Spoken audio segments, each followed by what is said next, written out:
Hello friends, இன்றைக்கி நம்ம பார்க்க போகிறது ஜாப்பனீஸ் அனிமி சீரீஸ்னு I am a reincarnator season 1 episode 2 தான் இன்னைக்குள்ள வீடியோவில் பார்க்க போகிறோம். இந்த எபிசோடில் வந்துட்டு சில ஹிடன் டீட்டெயில்ஸ் எல்லாமே கொடுத்துருப்பாங்க. அது எல்லாத்தையும் நான் உங்களுக்கு கொஞ்சம் டேரெக்டாக எக்ஸ்பிளைன் பண்ணுறேன். ஏன்னா அப்போ தான் உங்களுக்கு கதை புரியும். அண்ட் சில விஷயங்களை கொஞ்சம் நீங்கள் பார்த்தே புரிஞ்சுக்கிட ட்ரை பண்ணுங்கள். சரி, வாங்க நம்ம வளவலன்னு பேசாமல் இன்னைக்குள்ள கதைக்குள்ளே போகலாம். இன்றைக்கி நம்ம பார்க்க போகிறது I am a reincarnator season 1 episode 2.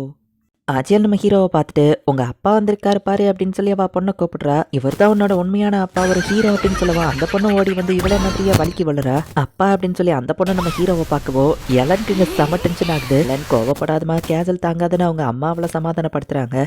அப்பாவை நான் மட்டும்தான் அப்பான்னு கூப்பிடணும் அப்படின்னு எலன் வருத்தப்படுறா. லார்ட் ரோவல் நம்ம பொண்ணு பாருங்க அப்படியே என்ன உரிச்சு வச்சு சாயல்லையே இருக்காள்னு ஏஜியல் கேட்குறா. அப்படின்னா இது என் தம்பி சாவலோட குழந்தை இல்லையா நம்ம ஹீரோ கேட்கவோ பட்லர் அமைதியா இருக்கிறான். அண்ணா நீங்க வந்துட்டீங்களா அப்படின்னு சொல்லிட்டு இப்போ அந்த சாவல் அப்படிங்கிறவன் செம்ம ஃபாஸ்டா ஓடி வந்திருக்கான். நம்ம ஹீரோ ஒரு ஹாஃப் ஸ்பிரிட்டா மாறினதுனால தான் நம்ம ஹீரோக்கு வயசாகாம இருக்கு. பட் அவன் தம்பிக்கு அப்படி இல்ல. என்ன விடவா வளர்ந்துட்டியே அப்படின்னு நம்ம ஹீரோ பாக்குறான். சரியான டயத்துக்கு வந்திருக்க, என்ன டைவர்ஸ் பண்ணிடுற அப்படின்னு சொல்லிட்டு அந்த ஏஜியல் போயிட்டு கேட்கறா. என் பெர்மிஷன் இல்லாம நம்ம ஃபேமிலி சொத்து எல்லாத்தையும் அழிச்சுக்கிட்டு திரும்பவும் ரிங்ஸ் எல்லாம் வாங்கியிருக்கியா அப்படின்னு சொல்லி சாவல் அவளை திட்டுறான். நான் ஒன்னிய கல்யாணம் பண்ணதே பெரிய விஷயம், அதுக்கே நீ என்ன கோயில் கட்டி கும்பிடணும், நீ என்ன நன்றி கெட்டத்தனமா பேசுற அப்படின்னு வா கேட்கிறா. சாவல் இப்போதைக்கு அமைதியாரு, நம்ம ஃபேமிலி பேர் கெட்டு போயிடக்கூடாதுன்னு நம்ம ஹீரோ சொல்றான். சாவல் நம்ம கொஞ்சம் தனியா பேசலாமா அப்படின்னு சொல்லி நம்ம ஹீரோ கூப்பிடுறான். நம்மளோட கேசலுக்கும் நம்ம ஹீரோ வந்த விஷயத்த லெட்டர் அனுப்ப சொல்றான். நாளைக்கு உனக்கும் என் தம்பிக்கோ டைவர்ஸ்க்கான ஏற்பாடு நான் பண்றேன் அப்படின்னு நம்ம ஹீரோ சொல்லவும் பரவாயில்லையே நீங்களாச்சும் என்ன புரிஞ்சுக்கிட்டீங்களே இல்ல டிராவல் அப்படின்னு சொல்லி ஏஜிஎல் சிரிக்கிறா. நான் நினைச்சதை விட இந்த பொம்பளை ரொம்ப மோசமா இருக்கா அப்படின்னு சொல்லி ஏலன் பாக்குறா. ஃபேமிலியில இப்படி ஒரு அசிங்கம் நடந்ததுக்கு நான் மன்னிப்பு கேட்டுக்கிறேன். அவ இஷ்டத்துக்கு எல்லாத்தையும் பண்ணி சொத்தெல்லாம் அழிச்சிட்டு இருக்கான்னு சொல்லவும் எல்லாம் நாளைக்கு முடிஞ்சிடும் நம்ம ஹீரோ சொல்றான். அந்த குழந்தை அது உன்னோடதா அப்படின்னு நம்ம ஹீரோ கேட்கவும் அது எனக்கே தெரியல,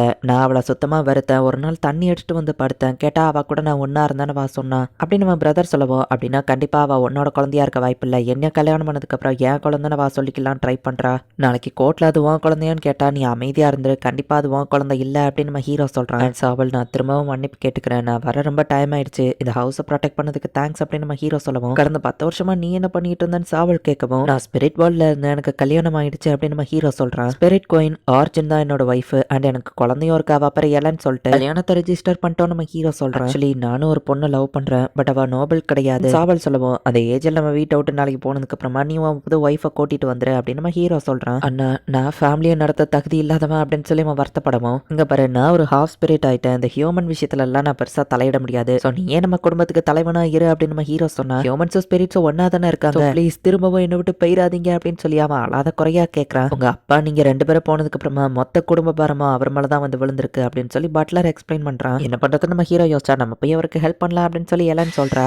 இப்ப 2 பேரும் டெலிபோர்ட் ஆகி போய் அப்பா தேவையில்லாம எதுக்கு யோசிச்சுட்டு இருக்கீங்க, உங்க பிரதர் கூடவே சேர்ந்து ஒன்னா இங்கே இருங்க அப்படின்னு எலன்னு சொல்றா. இதுதான் என் ஒய்ஃப் அண்ட் பொண்ணு அப்படின்னு சொல்லி நம்ம ஹீரோ இன்ட்ரடியூஸ் பண்றான். உங்க ஃபேமிலியை பத்தி எப்போ நீங்க கவலைப்படுவீங்க, சோ இங்கே இருக்கலாமே அப்படின்னு சொல்லி அவன் ஒய்ஃபும் சொல்லவும் சரி சாவல் நான் உன்னோட ரைட் ஹேண்ட் மேனா இருக்கேன், நீ லீடரா இருந்து குடும்பத்தை நடத்து, நான் உனக்கு சப்போர்ட் பண்றேன் நம்ம ஹீரோ சொல்றான். அவங்க பொண்ணு ரொம்ப கியூட்டா இருக்காங்கன்னு பட்லர் சொல்லவோ நான் சொன்னில்லே அவ ரொம்பவே கியூட்டு அப்படின்னு நம்ம ஹீரோ அப்படியே கியூட்டா மாறுதா தான் கூப்பிடுங்கன்னு பட்லர் சொல்லவோ அவளும் அப்படி கூப்பிடவோ அவனுக்கு ரொம்பவே சந்தோஷமா இருக்கு. ரோரன் அவ அவனும் உனக்கு பேத்தி கிடையாது நம்ம ஹீரோ திட்டினா. பட் எனக்கு தான் கல்யாணம் ஆகலையே, எனக்கு தான் பேத்தியே இல்லையே, இவளை நான் பேத்தியா எடுத்துக்கிட்டதா அப்படின்னு நம்ம சொல்றான். என்ன வேணும்னாலும் இந்த தாத்தா கிட்ட கேளுங்க அப்படின்னு நம்ம சொல்றான். லார்ட் ரோவல் வரதுக்கே இவ்வளவு நேரம் ஆகுது அப்படின்னு சொல்லி ஏஜியலோ வெளியே வெயிட் பண்ணிட்டு இருக்கா. வச்சு கேட்டா உன் குழந்தையா அது இல்லன்னு சொல்லிடு, நாளைக்கு எல்லாத்தையும் முடிச்சிடலாம் அப்படின்னு நம்ம ஹீரோ யோசிக்கிறான். ஹீரோவா ஆர்ஜுனும் கொஞ்சிட்டு இருக்காங்க. எலன் அதை பிடிச்சி திட்டுறா. கிட்ட மட்டும் தானே நான் இப்படி நடந்துக்கிட்ட, மத்த பொண்ணுகிட்ட இல்லையே அப்படின்னு நம்ம சொல்றான். சோ உங்க அப்பா கோல் தான் அப்படின்னு வாயால சொல்லுமா அப்படின்னு சொல்லி நம்ம ஹீரோ கேட்க பிளே பாயா இருக்கிற எங்க அப்பா கோல் தானே வா சொல்றா. எடுத்து பிளே பாயா இந்த வார்த்தையெல்லாம் இந்த வயசுலயே எங்க கத்துக்கிட்ட அப்படின்னு சொல்லி அவன் கேட்கறான். இப்படியே இவங்க ஜாலியா பேசிட்டு இருக்காங்க. நம்ம ஹீரோ வந்துட்டா அப்படிங்கிற ரிப்போர்ட் கிங்குக்கும் போகுது. லேடி ஏஜியல என்ன பண்ண போறீங்க, சப்ஸ்டிடியூட்டா தான் அவரோட தம்பி அவங்க கல்யாணம் பண்ணிக்கிட்டாங்க அப்படின்னு சொல்லி மத்த டியோக்ஸ் எல்லாம் கேட்கறாங்க.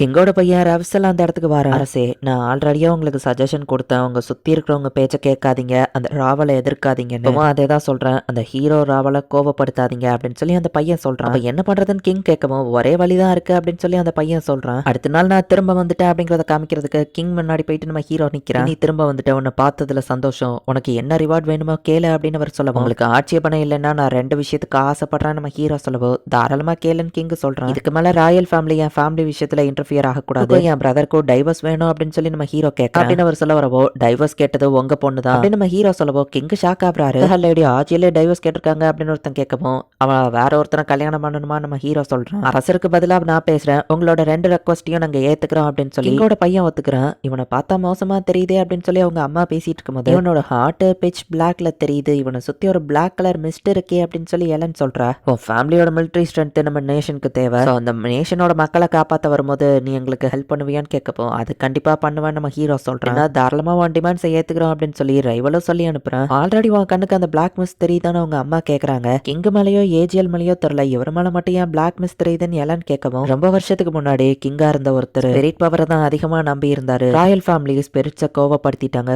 ஸ்பிரிட்ஸ் அவங்கள கர்ஸ் படுத்திட்டாங்க. ஸ்பிரிட்ஸோட கர்ஸ் தான் வம்சமா ராயல் ஃபேமிலியை துரத்தி வந்துகிட்டே இருக்கு. ஃபேமிலியோ ஸ்பிரிட்ஸுக்கு அவங்களோட ப்ரேயர்ஸை கண்டினியூ பண்ணி கொடுத்துட்டு இருந்தாங்க. இன்னொரு ஸ்டோரி போகுது. அப்ப நம்ம ஹீரோ சின்ன பையனா இருக்கும் போது ஸ்பிரிட்டோட பவர் வேணும்னு சொல்லி ராயல் ஃபேமிலி வருஷம் ப்ரேயர் பண்றாங்க. பட் இவங்க என்ன தப்பு பண்ணாங்கன்னு யோசிக்கலையே அப்படின்னு நம்ம ஹீரோ யோசிக்கிறார். ஒருத்தர் தான் ஸ்பிரிட்ஸை பத்தி யோசிச்சாரு. அப்பமே நான் அவர் மேல லவ்ல விழுந்துட்டேன்னு சொல்லுவோம். அப்பாவுக்கு அப்ப எத்தனை வயசு இருக்கும் அப்படின்னு எலன் கேட்டா அப்ப அவரு ரொம்ப சின்ன பையன், ஒரு 7 வயசு இருக்குன்னு சொல்லுவோம். இதெல்லாம் தப்பு அப்படின்னு எலன் சொல்றா. இப்போ அடுத்த நாள் கோர்ட்ல தான் சீனை காமிக்கிறாங்க. பண்ணிருக்கிற டாக்குமெண்ட்ஸ் படி சாவல நீங்க டிவைஸ் பண்ணிட்டு ஆம்பளைய கல்யாணம் பண்ணணும்னு ஆசைப்படுறீங்க அப்படிதானே ஜட்ஜ் கேட்கவும் ஆமா அப்படின்னு சொல்லி வா திமிரா பதில் சொல்றா. ராவல தான் கல்யாணம் பண்ணிக்கிட்டு போறேன் அப்படின்னு வா சொல்றா. அண்ட் என்னோட குழந்தை அது ராவலோட உண்மையான குழந்தை தான் அப்படின்னு சொல்லி வா சொல்லவும் அப்படின்னா உங்க பொண்ணு சாவலுக்கு பிறக்கலன்னு சொல்ல வரீங்களான்னு கேட்கவும் ஆமான்னு வா சொல்றா. 10 வருஷமா ஸ்பிரிட் வேர்ல்டுல இருந்தா இந்த வேர்ல்டுலயே இல்ல, சோ அது ஏன் குழந்தையா இருக்க வாய்ப்பே இல்லை அப்படின்னு சொல்லி நம்ம ஹீரோ சொல்லியிருந்தான். அண்ட் அவ வாயாலேயே சொல்லிட்டா கண்டிப்பா அது சாவலோட குழந்தையும் இல்ல நம்ம ஹீரோ சொல்றான். கல்யாணம் முடிஞ்சு நீங்க இன்னொரு ஆம்பளை மேல ஆசைப்படுறேன்னு சொல்றீங்க. அண்ட் அந்த பொண்ணு உங்க ஹஸ்பண்டுக்கு பிறந்ததே இல்ல. சோ இதுதான் கோர்ட்டோட ஃபைனல் தீர்ப்பு. கல்யாணம் முடிகிற அந்த வாவ்ஸ் காடஸ் கூட பிரேக் பண்ணதுனால ஆம்பளைங்க பக்கமே ஏஜிஎல் நெருங்க கூடாதுன்னு சொல்லவும் அவ கையில ஒரு மார்க்கிங்ஸ் வருது, இதுதான் அவளுக்கான தண்டனை அப்படின்னு சொல்றாங்க.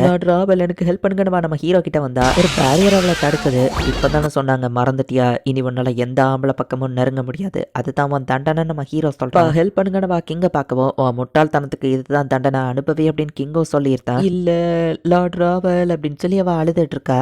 நம்ம ஹீரோ கண்டுக்கிடாம அவன் பாட்டு வந்துருந்தான். எல்லாம் நல்லபடியா முடிஞ்சிடுச்சு. பட் அந்த கிங்கோட பையன் எல்லாத்தையும் அமைதியா இப்படி விடுவான்னு நான் எதிர்பார்க்கலன்னு ஆர்ஜின் சொல்றா. நீ இங்கதான் இருப்பான்னு தெரியும், எல்லாம் அவன் பிளான் பண்ணி முடிஞ்சிடுச்சு போலியா அப்படின்னு நம்ம ஹீரோ கேட்கறோட முட்டாள்தனத்துக்கு தண்டனை கொடுத்தாச்சு. இதை காரணமா காட்டி எங்க அப்பாவையும் வெளியே அனுப்பிட்டு கிங்டம் இப்ப எனக்கு சொந்தமாயிருச்சு. நீ இவ்வளவு லேட்டா திரும்ப வர்றதுதான் நான் எதிர்பார்க்கல அப்படின்னு ரவியல் சொல்ல திரும்ப வரவே கூடாதுன்னு தான் இருந்தா நம்ம ஹீரோ சொல்லுவோம். தெரியும் அந்த வார்டுல உனக்கு ஒரு குடும்பம் இருக்கு, உன் பொண்ணு கியூட்டா இருக்காளாமே, என் பையனுக்கு அவனை இன்ட்ரடியூஸ் பண்ணி வைக்கியா அப்படின்னு ரவியல் கேட்கவும் ராயல் ஃபேமிலி என் குடும்பத்து கூட தலையிட மாட்டேன்னு சொல்லியிருக்கீங்க அப்படின்னு நம்ம ஹீரோ சொல்றான். சரி இப்போதைக்கு நான் பின் வாங்குறேன் அப்படின்னு நம்ம சொல்லவும் இப்போத்துல இருந்து பின் வாங்குங்க அப்படின்னு சொல்லிட்டு நம்ம ஹீரோ கிளம்புறோம். வீட்டுக்கு போய் பட்லர் கிட்ட நம்ம ஹீரோ கத்துறான். இந்த இடத்துலயும் இந்த எபிசோட் முடியுது.